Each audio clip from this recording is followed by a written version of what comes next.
Aux origines, la Bretagne et les dunes sauvages de mon enfance. L'océan Atlantique.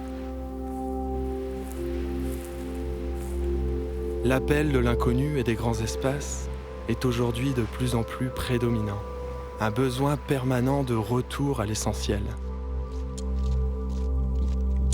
Symbole de cette nostalgie d'un monde sans attache, c'est de l'autre côté du continent, dans le fin fond du nord-ouest américain, que je vais vous raconter ce voyage solitaire.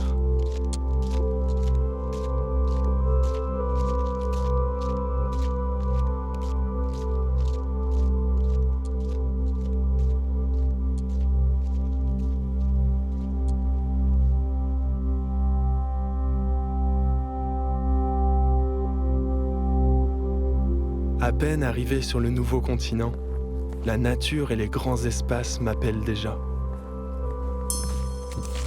Ce sont très rapidement les sommets de Rocky Mountain dans le Colorado qui m'attirent pour passer la première nuit au pied des montagnes.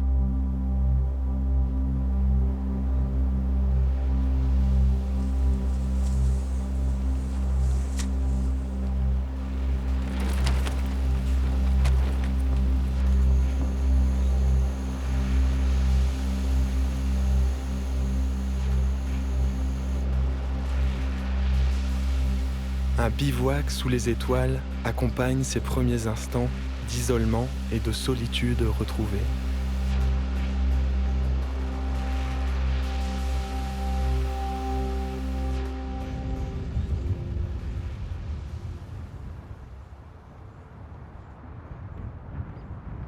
Réveil matinal au milieu de la faune locale.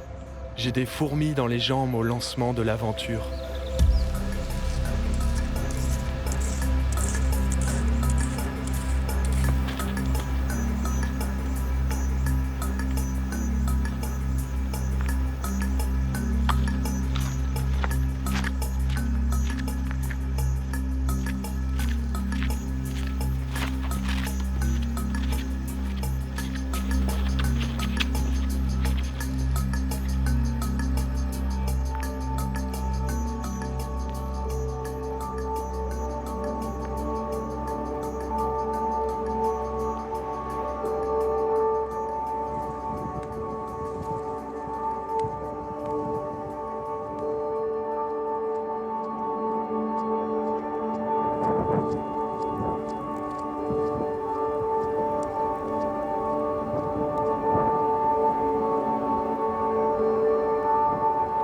À mon arrivée pour le second bivouac, le spectacle est hypnotisant. Le temps me paraît suspendu.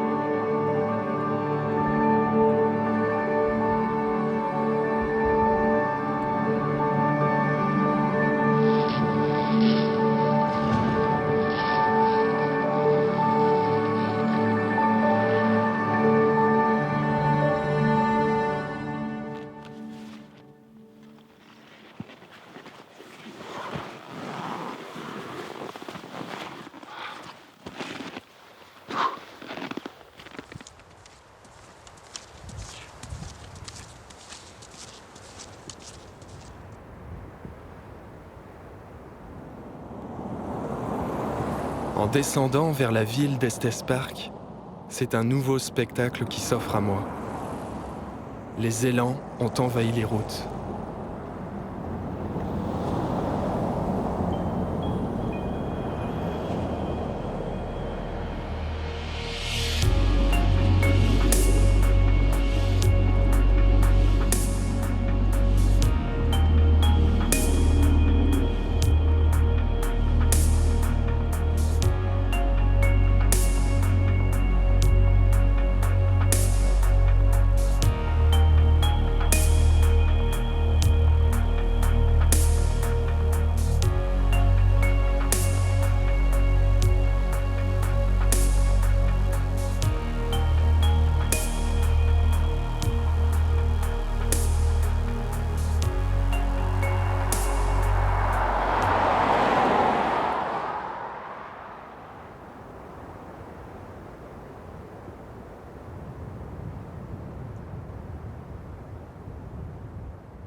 Quand je pars dans la nature, je suis hors du temps.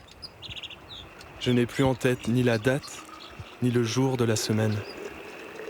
Pas de portable, pas d'internet. Le vrai voyage de découverte me ramène à l'essentiel. S'orienter, se nourrir, trouver un coin où dormir. Des choses simples, mais vitales.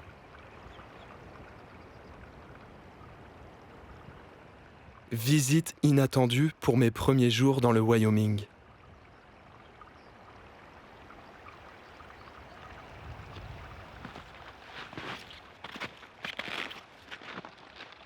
Une loutre sort de l'eau pour se toiletter sur la berge glacée. Je ne suis plus complètement seul. Il faut réagir et courir vite vers le matériel pour filmer ces instants.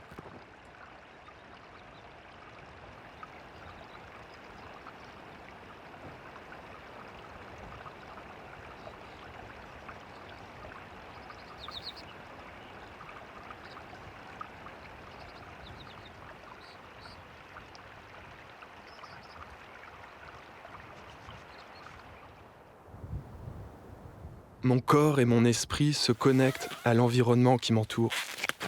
La méditation devient possible. En quête de sens, je dispose de temps pour la réflexion.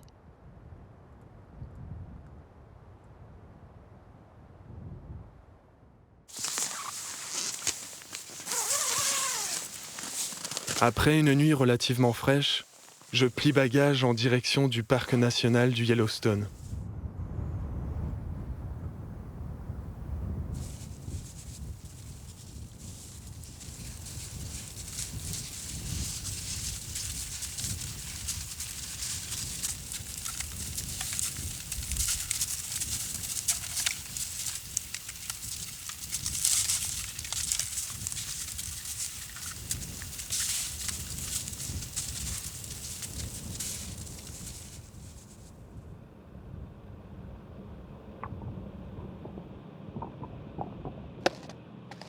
Les bisons sont fascinants, placides et paisibles.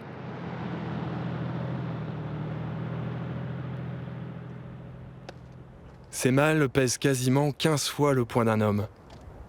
Pourtant, les observer m'apaise.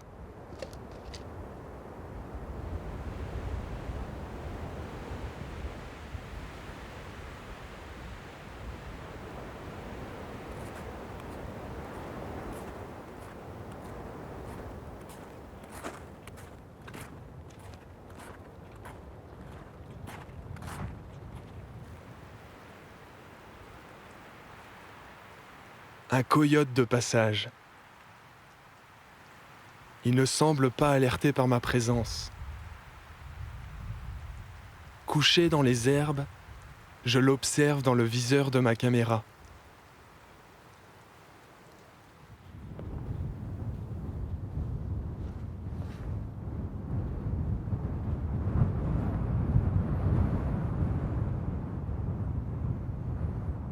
Des traces fraîches de grizzly dans la neige.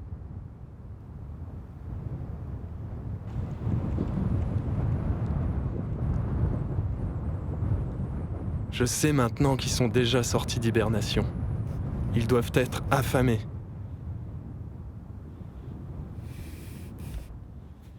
Il ne faut pas traîner pour isoler ma nourriture. Les odeurs les attirent.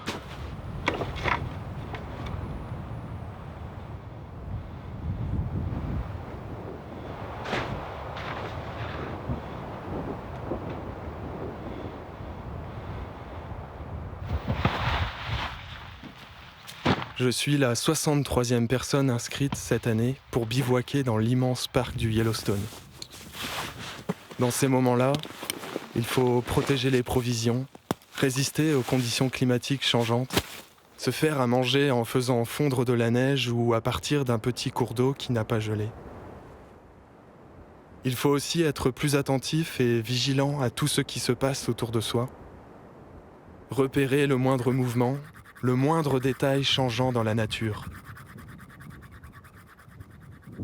Je dors là, à l'écart, 100 mètres du camp de base. Entre quelques arbres, j'ai posé ma tente.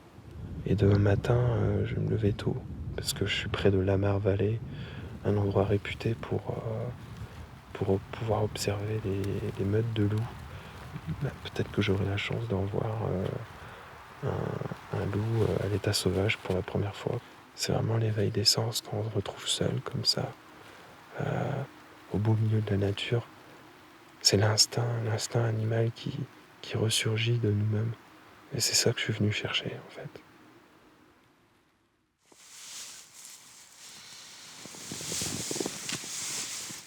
Au milieu de la nuit, il s'est mis à neiger. Un léger tapis blanc recouvre désormais la tente et la forêt. Une ambiance feutrée règne désormais dans l'atmosphère.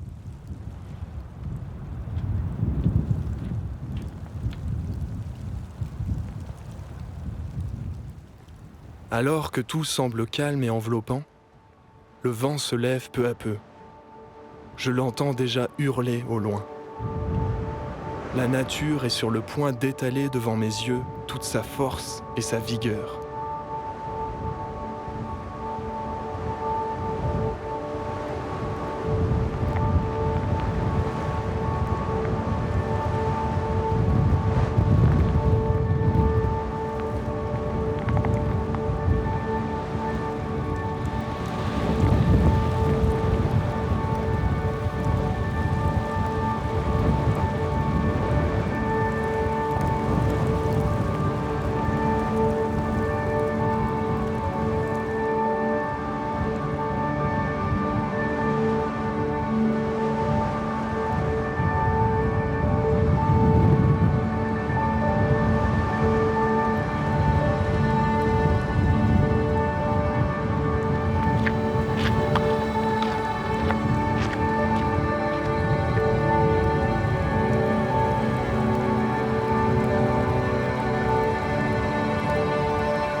Si petit face à la nature, je me perds dans les immensités blanches.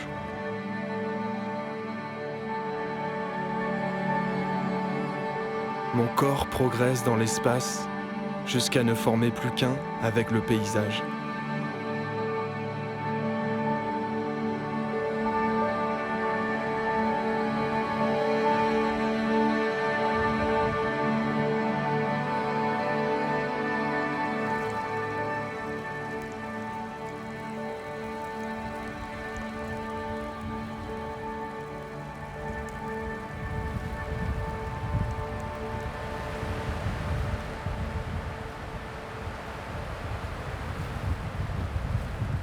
Ce matin-là, la chance m'a bel et bien souri dans la solitude profonde de Lamar Valley. Alors que la tempête se calme peu à peu, j'observe le passage furtif d'un coyote entre les arbres enneigés. Mais quelques minutes après, ce n'est plus de coyote dont il s'agit, mais du prédateur dont je rêvais tant.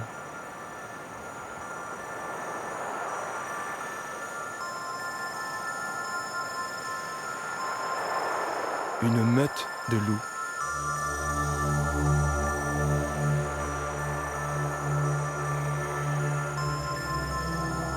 Ils avancent les uns derrière les autres avec beaucoup d'agilité et de discrétion. Ils se suivent impeccablement par petits groupes, sans faire le moindre bruit, se faufilant entre les troncs. Les pattes glissent sur la neige encore toute fraîche. Je me sens tout à fait privilégié de pouvoir vivre un instant pareil, inoubliable.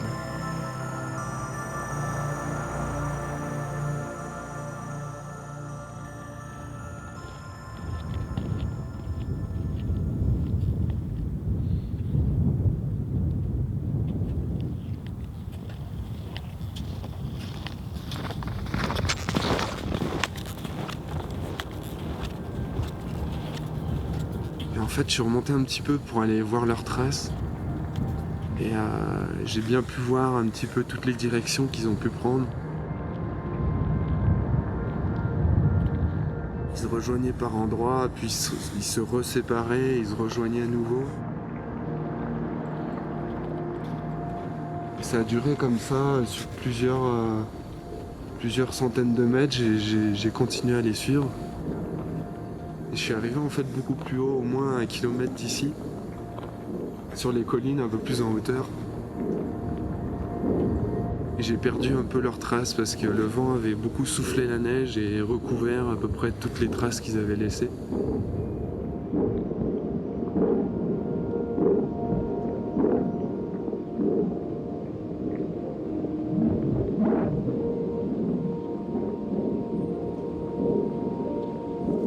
J'ai poursuivi les prospections dans les immensités glaciales de la vallée.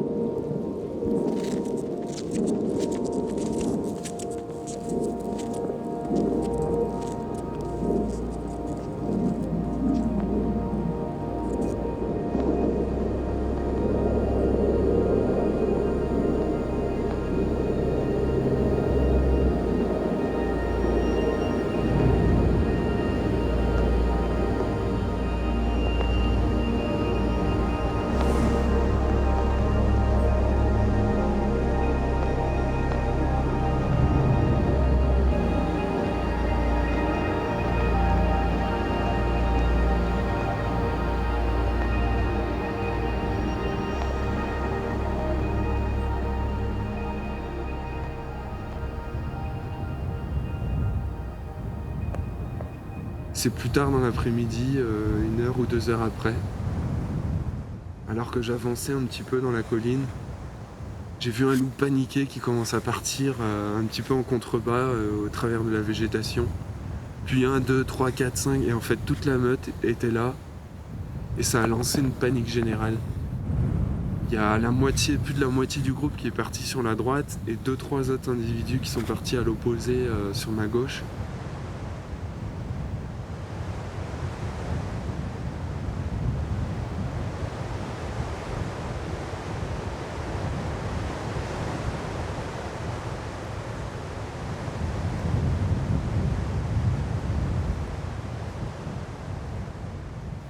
En venant ici au cœur du Yellowstone, c'était en partie pour rencontrer et voir les loups. Donc c'est vrai que dès le premier matin en se réveillant, être au cœur de cet endroit où ils ont été réintroduits et les voir, il faut le vivre pour savoir à quel point c'est magique de telles rencontres.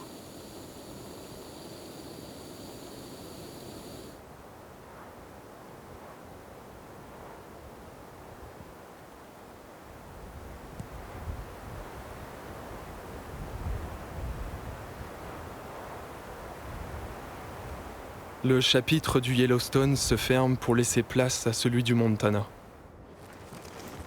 Je vais faire sur ma route une autre rencontre inoubliable, humaine cette fois-ci. Finalement, un voyage se construit aussi par et pour les rencontres. Celle-ci va bouleverser la suite de mon voyage.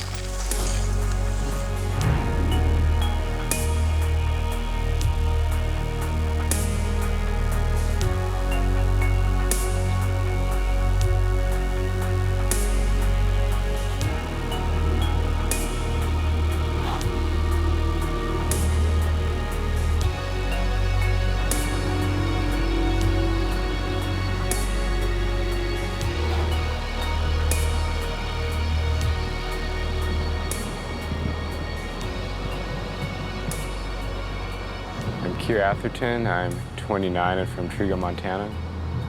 I picked Matt up at the airport in Bozeman, Montana. We spent one night staying with some friends in town, trying to regroup, get everything charged. Yeah, and here we are, and then this morning we left Bozeman and drove down to the Highlight Canyon and hiked into the mountains. And now here we are at the edge of the reservoir at sunset, trying to decide if we should camp here with an expected forecast of 2 degrees Fahrenheit. And then that morning we drove down to the Madison River, went for a nice hike along the river, walked up for a view.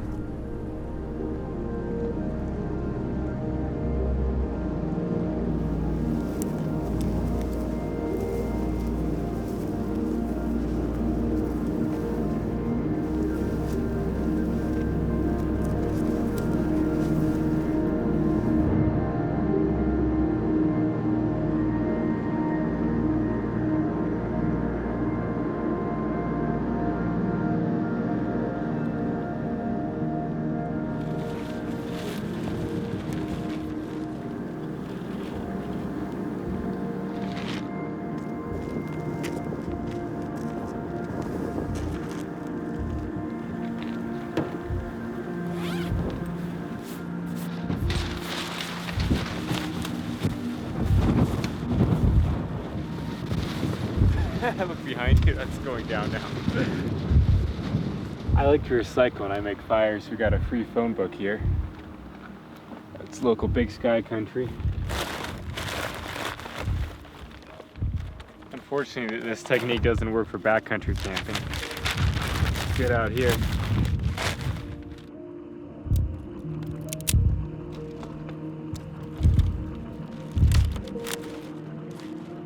Okay, now we see what happens.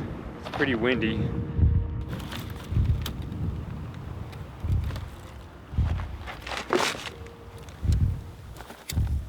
Nice barbecue outside of the Madison River that day. It was kind of windy, sent a few embers into the air, but nothing had started on fire by the time we left, so.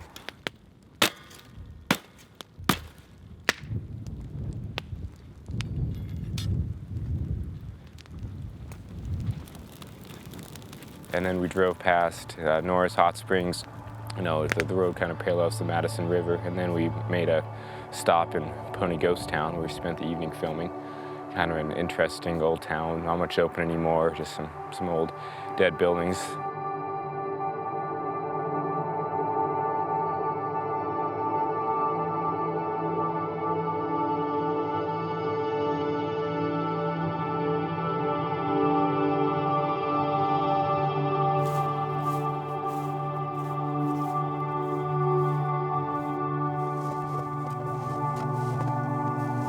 That next morning, we took the scenic route towards Missoula, Montana, made a nice stop in Marysville, another old Montana mining ghost town.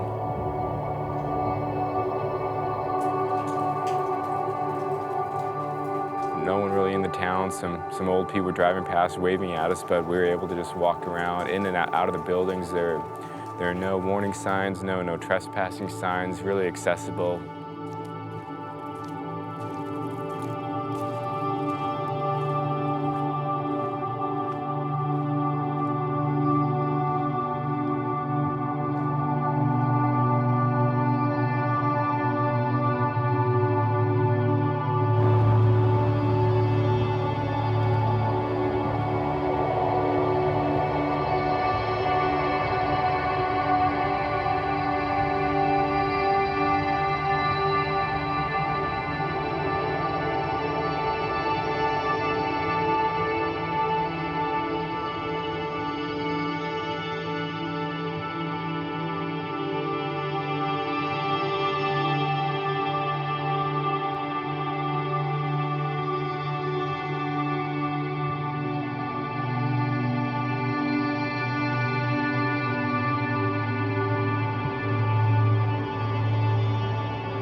Let's go. Those guys took Matt for his first climb in Montana as I was doing some filming, and we got beautiful sunset on the rocks, really nice night. Got to hike out in the full moon. It was a pretty cool experience.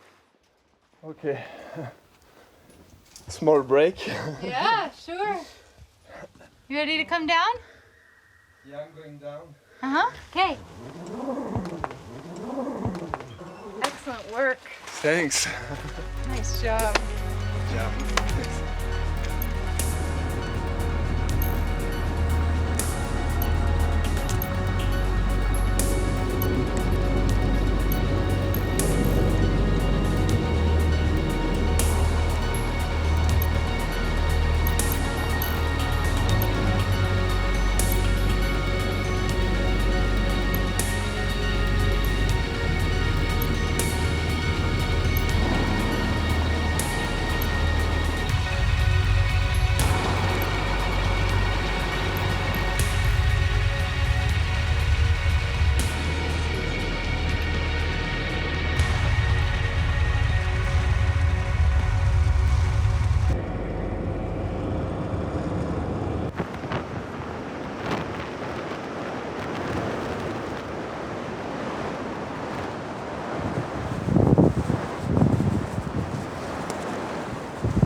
So here we are along St. Mary's Lake in Glacier National Park.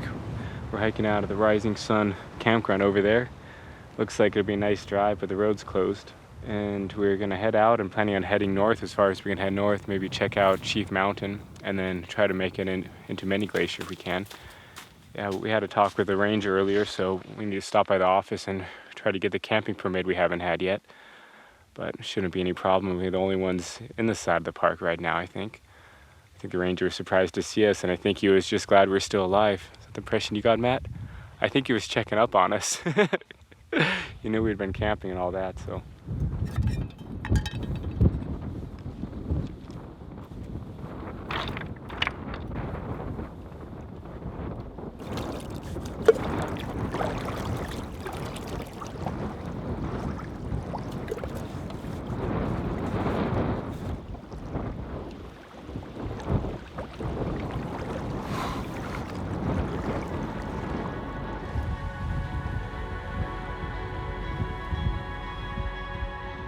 Les montagnes ici sont impressionnantes et me font vraiment penser aux Alpes, en fait, aux montagnes que je connais déjà. On a pu trouver cette solitude profonde. Du coup, ça donne une sensation de petitesse qui est assez extrême.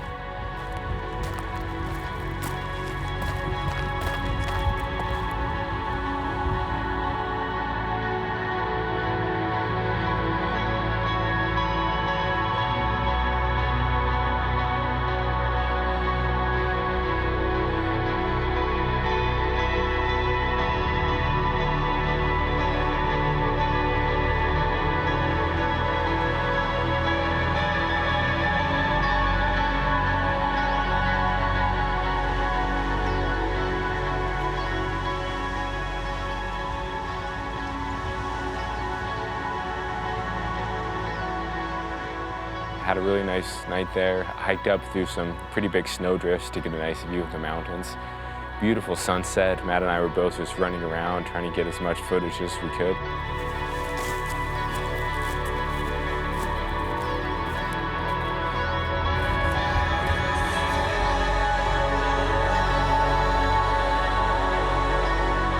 No one there. It was really wonderful again to be at a glacier alone. In the summertime, you try to show up rising sun by like 8 or 9 in the morning to get a campsite, but we're the only ones there. It's us and animals, so.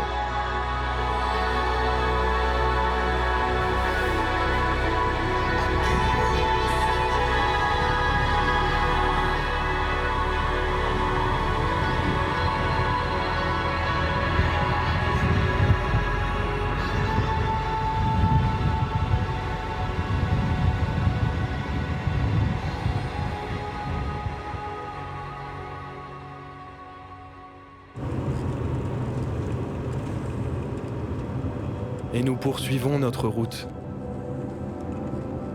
Le paysage du Montana défile sous nos yeux et toujours ce plaisir de découvrir l'inconnu.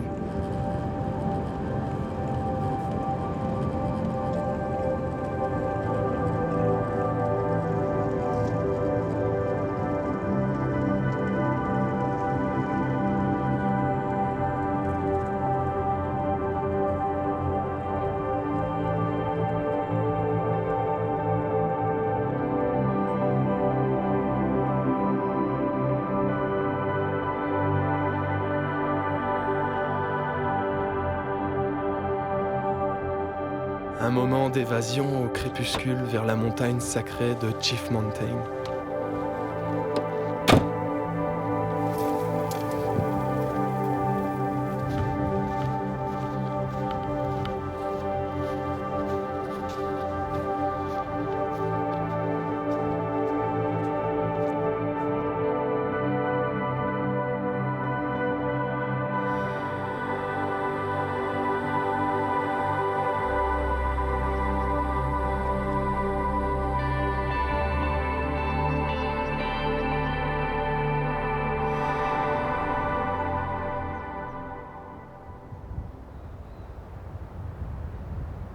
We woke up 6:30 in the morning first thing and drove to see the sunrise up in Many Glacier. Got a nice sunrise and then hiked in on the 8 mile long walk. It's a long road. It's warmer than it was, lots of summer days, no wind, warm, sunny weather. It's kind of interesting to be on pavement, but it was wonderful to be like alone in Glacier again.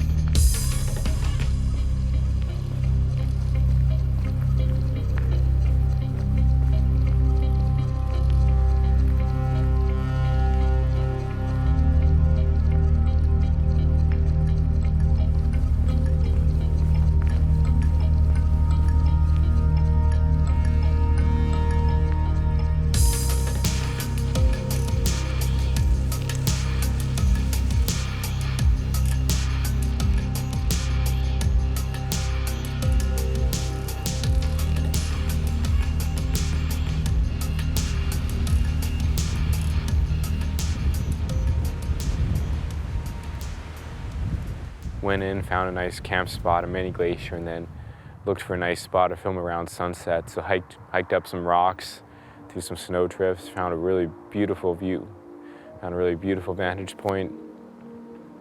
Yeah, hung out, had a toast, had a nice drink, and then ended up hiking down through the rocks of course, at night.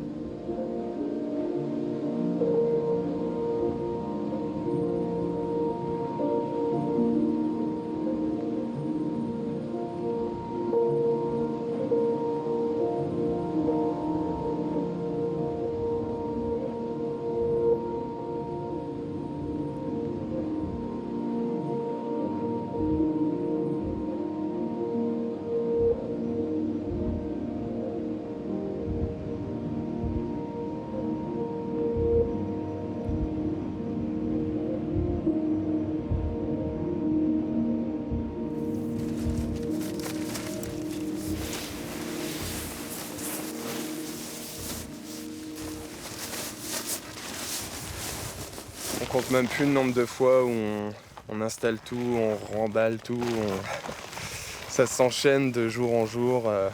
Les nuits passées aux quatre coins du Montana ou d'autres états, là, traversées sur le périple, c'est riche, c'est des aventures assez exceptionnelles, vraiment à vivre.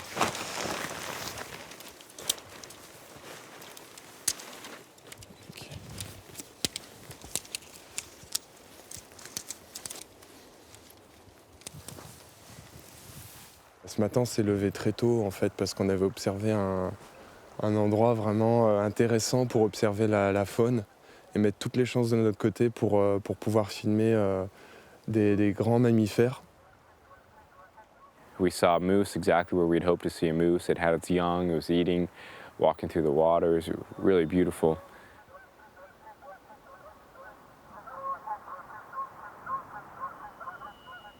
Started hiking out. Both Matt and I were out of food, water, batteries. It was just going to be an 8-mile haul. And we ran into a snowplow in the first half mile out. And I was like, oh, well, this is great. Now we won't even have the snow drifts to walk through. It's just going to be 8 miles of pavement. But then we just kept on walking, and the snowplow, finished plowing, turned around, was heading back, and they stopped and asked if we wanted to ride. We jumped in the back of the snowplow, and there we were 15 minutes later, snacking in the car, listening to music on the way out.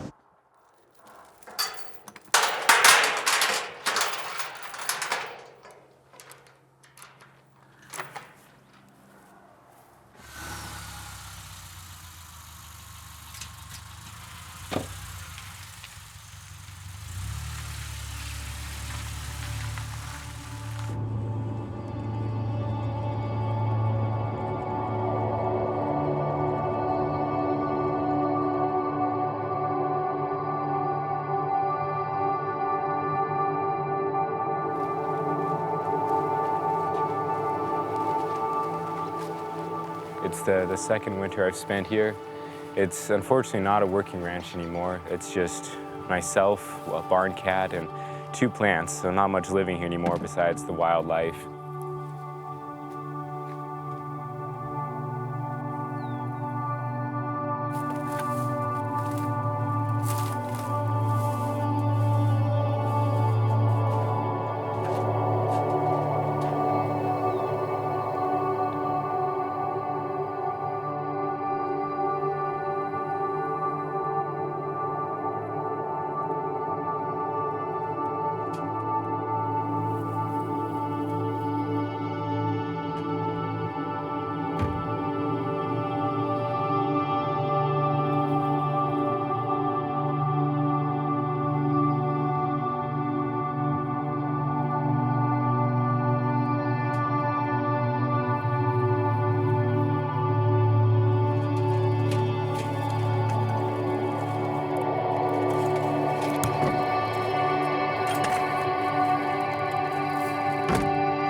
I think the main attraction in the Montana style life is freedom more than anything else. There's space and there's time for everyone to be free. Everyone's less plugged into technology and all of that.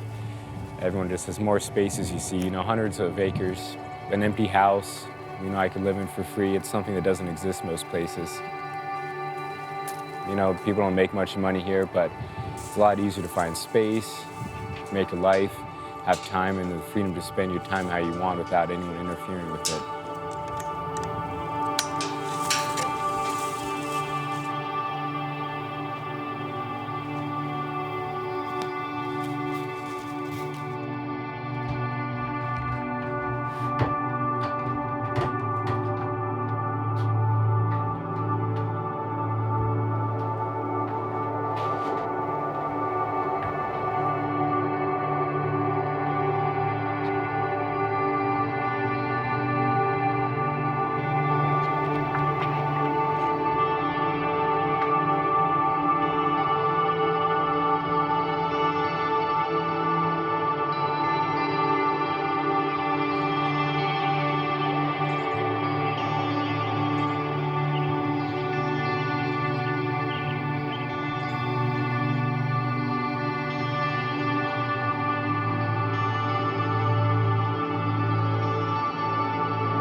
We had to bring the horses up and everything and set them up in their saddles and all that.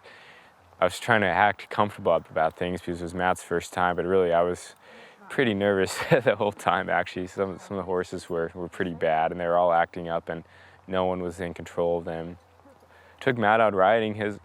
He handled it well. His horse was really calm the whole time. Matt stayed calm, so I think I had a nice experience even though it was a pretty short ride. Pas pu faire un grand tour, mais ouais, pour moi c'était l'endroit vraiment rêvé pour monter sur un cheval. Ce que j'ai adoré, c'est de ne former plus qu'un en fait avec le cheval et tout paraît évident en fait. C'est comme une danse.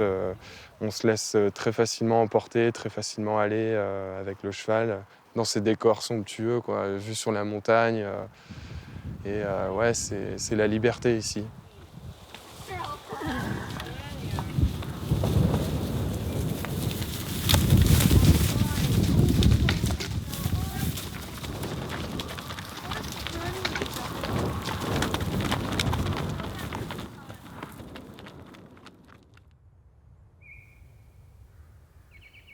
Voilà, on est arrivé à Bowman Lake après les 6 miles aujourd'hui.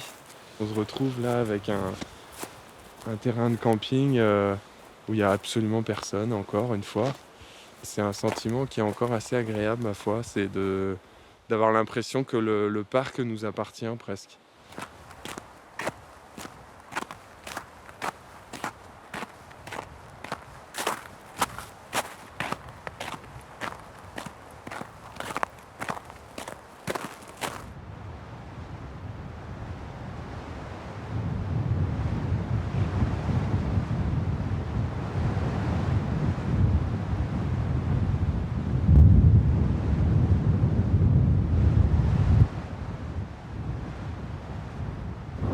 C'est excellent d'avoir pu le faire,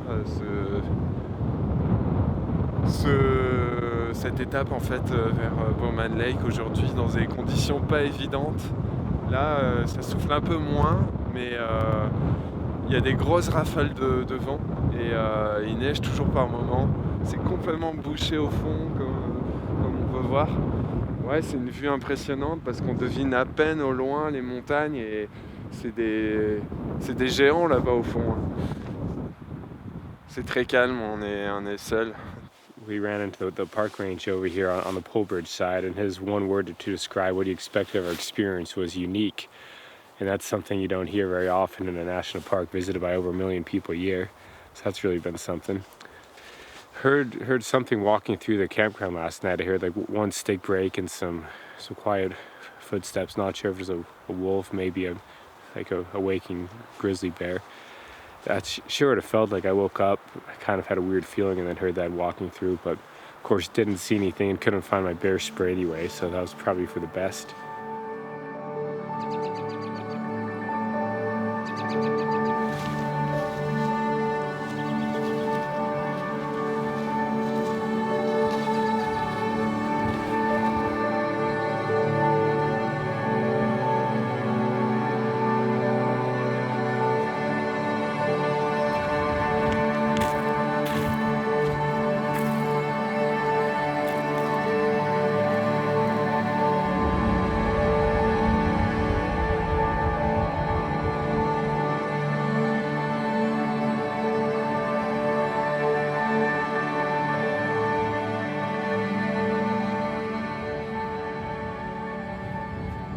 C'est la fin du chapitre dans le Montana avec Kier.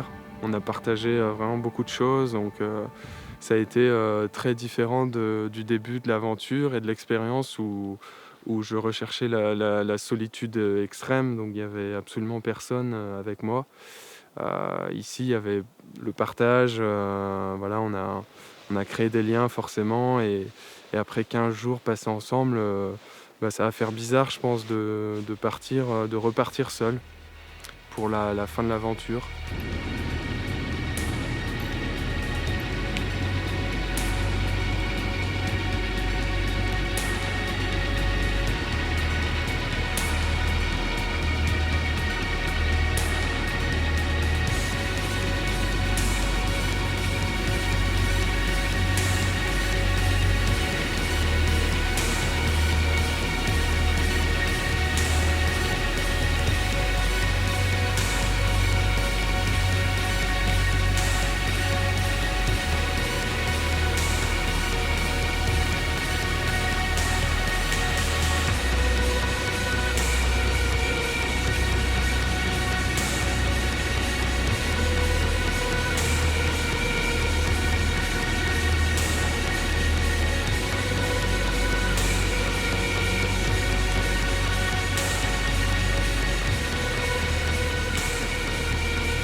Continue 11 miles on Upper Hill Road.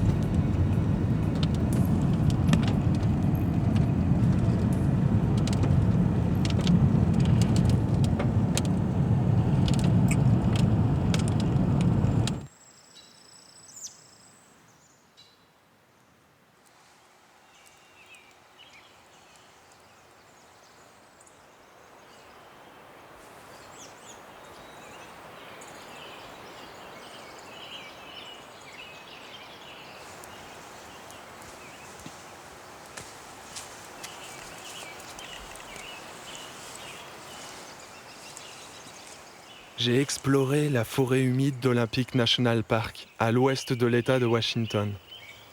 Prestance, beauté, élégance. Aux allures surréalistes, cette forêt est sans nul doute l'une des forêts les plus incroyables et improbables que j'ai eu la chance de découvrir jusque-là.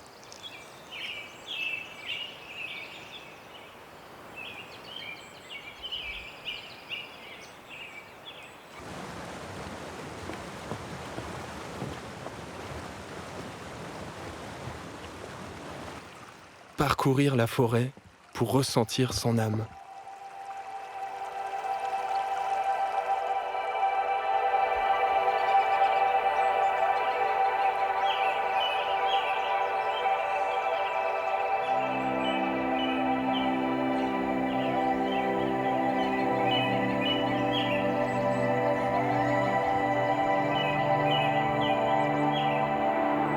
Nous voilà plongés au cœur d'Olympic National Park.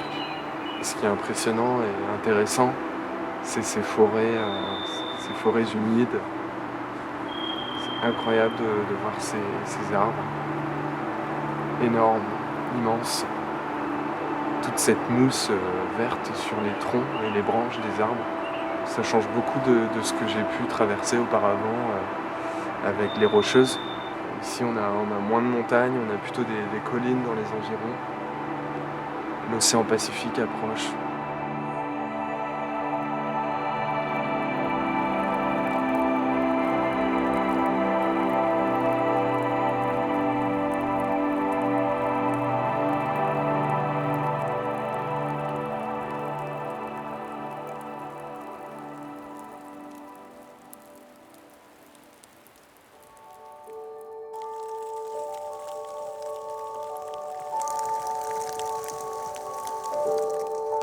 Lors de mon dernier jour de l'exploration, une surprise climatique de taille m'attendait. La neige se mit à recouvrir peu à peu la forêt verdoyante d'un léger manteau blanc. Féerique.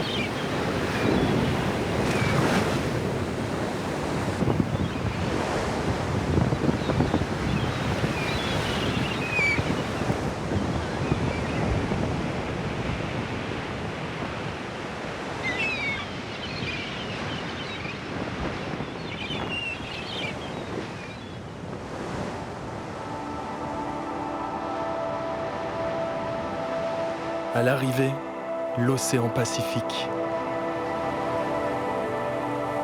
Je découvre émerveillé un paradis en bord de mer.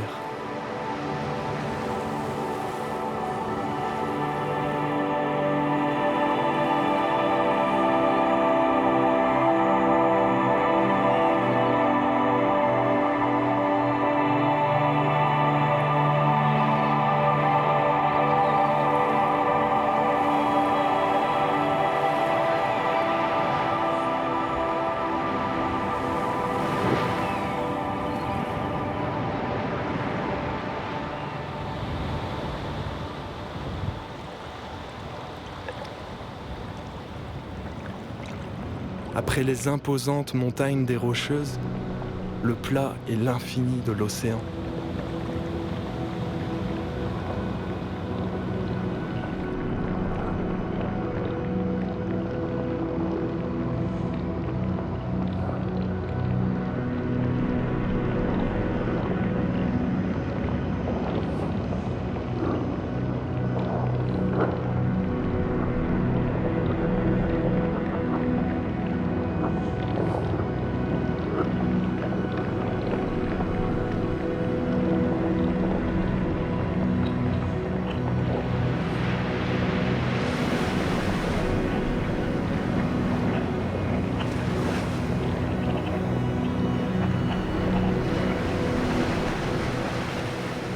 La mer, le bruit des vagues, l'odeur des embruns m'envahissent à nouveau.